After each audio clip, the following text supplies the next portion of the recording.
कामगार विभागाकडून निरीक्षक, लेखापाल, लघु टंकलेखक या पदासाठी जाहिरात आलेली आहे. आता याचा आपल्याला अभ्यास करायचा आहे, तोही टीसीएस पॅटर्न नुसार. आणि याच्यामधील एक महत्वपूर्ण भाग तो म्हणजे काय, की जो आपला नॉन टेक्निकलचा भाग आहे, ज्याच्यावर आपल्याला 60% वेटेज आहे, तर तो भाग आपल्याला व्यवस्थित करणं गरजेचं आहे. 40% भाग तो कायद्याचा आहे.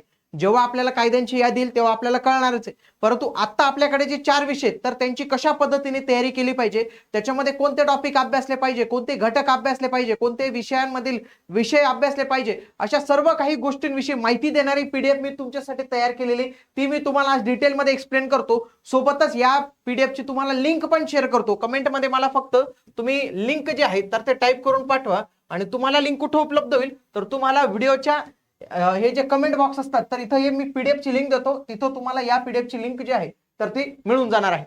चला तर आपण जे आहे तर ते सुरुवात करूया. बघा, तत्पूर्वी बऱ्याच विद्यार्थ्यांची मागणी होती की सर कायद्यासाठी स्पेशल बॅच करा. तर मित्रांनो, आपली ही जी कर्मवीर बॅच आहे तर ही कायद्याचीच बॅच आहे मित्रांनो, ही स्पेशल कायद्याची बॅच आहे. याच्यामध्ये आपण फक्त कायदेच घेतलेले, तुमची 80 गुणांची परिपूर्ण तयारी या बॅच मध्ये करून घेतलेली. आजच इग्नाइट अकॅडमीचं ऍप्लिकेशन डाउनलोड करून तुम्ही या बॅचला एनरोल करू शकता. तसेच VIP 25 कोड जर यूज केला तर 25% ऑफ पण सध्या चालू आहे, त्याचा पण तुम्ही लाभ घेऊ शकतात. चला तर आता आपण हे डिटेल मध्ये जे आहे तर ते पीडीएफ चे पाहूया. एक विषय जो आहे तर तो आपण डिकोड करूया. सर्वात आधी आपण मराठी घेऊया. बघा, मराठीवर आपल्याला जे आहे तर ते 15 चोक 60 म्हणजे 15 प्रश्न आहेत आणि 30 गुणांसाठी तो घटक आपल्याला इथं पाहायला मिळणार आहे. आता याच्यामध्ये सगळ्यात जास्त वेटेज असणारा भाग तो म्हणजे कोणता, शब्दसंग्रहाचा, वोकॅबचा. इंग्रजी घ्या, मराठी घ्या, याच्यामध्ये वोकॅबचे वेटेज हे थोडं जास्त असतं. वोकॅबवर थोडे जास्त प्रश्न विचारले जातात.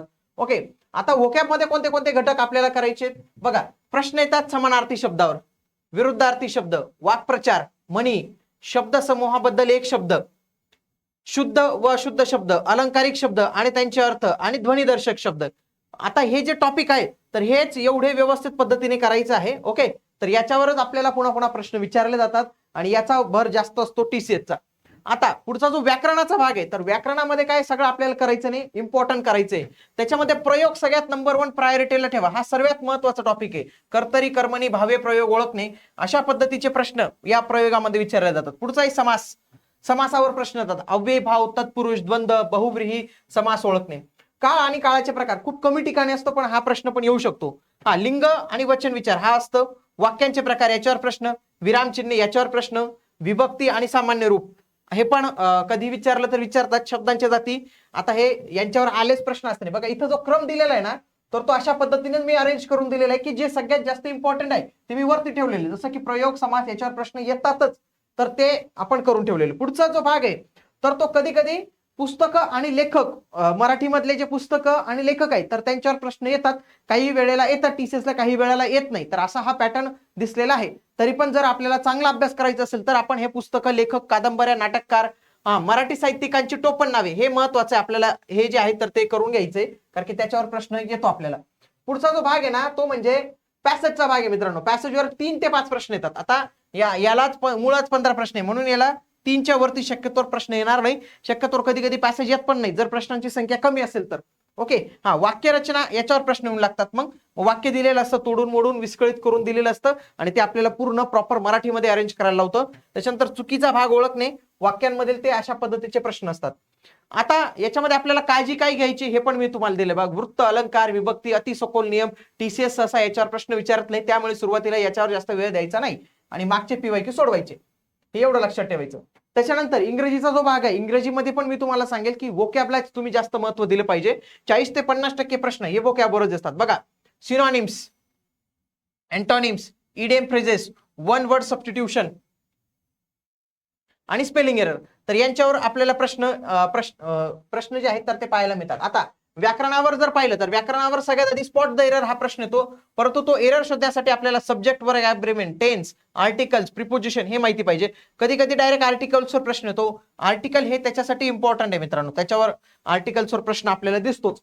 त्या पद्धतीने फिल इन द ब्लँक्स, त्याच्यामध्ये वोकॅब, ग्रामर, प्रिपोजिशन, कंजक्शन विचारले जातात. Active voice, passive voice, direct indirect speech. बघा, हे जे ना हे एवढं काही इम्पॉर्टंट नाही आहे पण हे वरचं जे मी तुम्हाला सांगितलं ते इम्पॉर्टंट आहे. हा, पॅराजंबलवर प्रश्न असतात, सेंटेन्स रिअरेंजमेंटवर प्रश्न असतात म्हणजे प्रश्न हा तोडून दिलेला असतो आणि त्याचं आपल्याला प्रॉपर वाक्य जे आहे तर ते बनवायचं असतं. उतारावर प्रश्न असतात. 5 प्रश्न इथं विचारले जाणार नाही, कारण की इथं तीनच प्रश्न शक्यतो विचारले जातील, कारण की 15 प्रश्न 5 तर इथं विचारून टाकले तर बाकी काय विचारणार. हा कधी कधी क्लोज टेस्ट पण असते, पॅसेज असतो मध्ये मध्ये ABCD दिलेलं असतं, म्हणजे तिथं आपल्याला शब्द कोणता शब्द बसणार आहे तर तो तिथं भरावा लागतो. पुढचं जीकेचा भाग आहे. जीकेचा भाग हा इतका वास्ट आहे की त्याच्यामध्ये काय विचारतील काहीच अंदाज नसतो कधी कधी. ओके, तर स्टॅटिक जीके मध्ये बघा भारताची जनगणना जी आहे हा एक सगळ्यात फेवरेट टॉपिक आहे. त्याच्यानंतर कला आणि संस्कृती म्हणजे वेगवेगळ्या राज्यांचे लोकनृत्य, शास्त्रीय नृत्य, महत्वाचे सण उत्सव याच्यावर प्रश्न असतात. पुस्तकं आणि लेखक, महत्वाचे दिन, संस्था आणि मुख्यालय, हा स्टॅटिक जीकेचा पार्ट झाला. हा लुसेंट जीके वगैरेचं पुस्तक असेल तर तिथून होऊन जाईल. इतिहासामध्ये शक्यतो आधुनिक भारताचा इतिहास करा, परत तो मध्ययुगीन आणि प्राचीन करण्यात काही वेळ नाही घालू शकत, कारण की असं पण 15 प्रश्न येणार आहे. इतिहासावर आले तर हार्डली 2 ते 3च प्रश्न येतील. त्याच्यामध्ये पण आधुनिक भारताच्या इतिहासामध्ये बघा 1857चा उठाव करायचा, काँग्रेस व्यवस्थित करायचं, त्याची महत्वाची अधिवेशने, त्यांचे अध्यक्ष, स्वातंत्र्य लढा करायचा, त्याच्यामध्ये गांधीजींची जी चळवळ होती मित्रांनो, गांधीजींची जी चळवळ होती त्याच्यावर सगळ्यात जास्त प्रश्न येतात. बघा वृत्तपत्र, त्यांचे संस्थापक, महत्वाच्या संस्था, ज्या सामाजिक संस्था स्थापन केल्या आहेत ज्याच्यामध्ये महात्मा फुले, शाहू महाराज, डॉक्टर बाबासाहेब आंबेडकर, महर्षी कर्वे, आगरकर यांच्या संस्था, आणि देश पातळीवरचे जे काही समाज असतील, ब्राह्मण समाज असेल, प्रार्थना समाज असेल, आर्य समाज असेल, सत्यशोधक समाज असेल, तर यांच्यावर प्रश्न येतात. त्यासोबतच रमाबाई रानडे यांच्यावर पण प्रश्न येतो. रमाबाई रानडे हे पण या व्यक्तिमत्वावर पण प्रश्न जे आहेत तर ते येतात आपल्याला. पुढचं भूगोलावर जे आहे तर ते नदी, धरणं, उपनद्या, संगम याच्यावर प्रश्न आहेत. काही अभयारण्य, भौगोलिक वैशिष्ट्ये. बघा पॉलिटीमध्ये महत्वाच्या कलमांवर घटना दुरुस्ती, महत्वाची पदे, त्याच्यानंतर त्याच्यामध्ये असणाऱ्या अनुसूची, राज्यघटनेचे भाग, राज्यघटनेच्या महत्वाच्या घटना दुरुस्ती यांच्यावर प्रश्न येतात.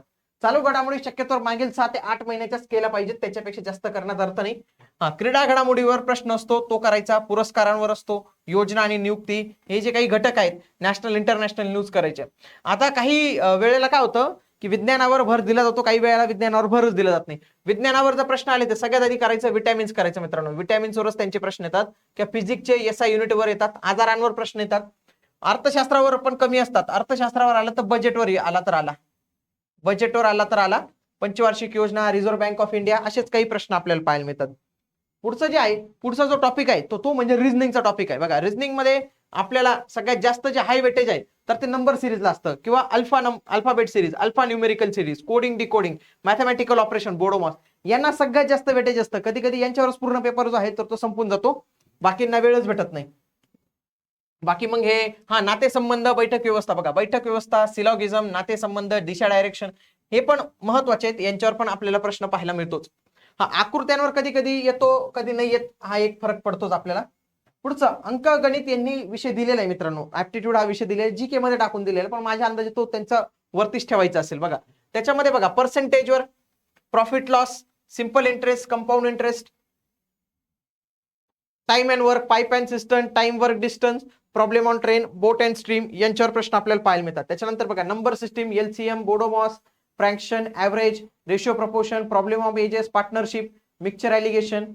तर हे अशा पद्धतीने हा संपूर्ण पॅटर्न जो आहे तर तो असतो. एकदा हे PDF बघा, व्यवस्थित पद्धतीने वाचा, कोणते कोणते टॉपिक आहेत ते टॉपिक एकदा लिहून घ्या, या PDF मध्ये हायलाइट करून घ्या, आणि ही PDF तुम्हाला मी जे आहे तर ते अशा पद्धतीने या कमेंट बॉक्समध्ये बघा पिन कमेंट केलेली दिसेल PDF लिंक, तिथून तुम्ही टेलिग्राम चॅनलवर जाणार आणि तिथून तुम्ही आपली PDF जी आहे तर ती डाउनलोड करून घ्या.